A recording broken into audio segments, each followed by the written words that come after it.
Hello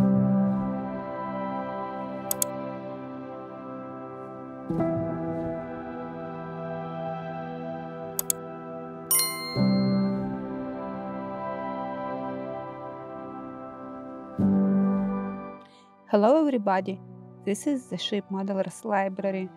Today I will show you a book about the Ottoman sailing ships from galleys to galleons by Ahmet Gulerius. Ahmet Gulerius has been deeply interested in ships and maritime history for over 50 years. He currently is the president of the Ship Modelers and Ship Lovers Association in Istanbul, Turkey. The ship, commonly used on the Mediterranean, started with classic galleys. Then came the feluccas, galleots, galleasses, caravels, and tartans, used by the Spanish, French, Italians, Turks. All of these ships sailed with lateen sail and most had oars. The ship designs become common and standardized within this basin. The Mediterranean managed to convince its culture to North Europe and the areas on their northern coasts.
Thank you for watching. Let me know in the comment section below which book would you like to flip through in the next edition.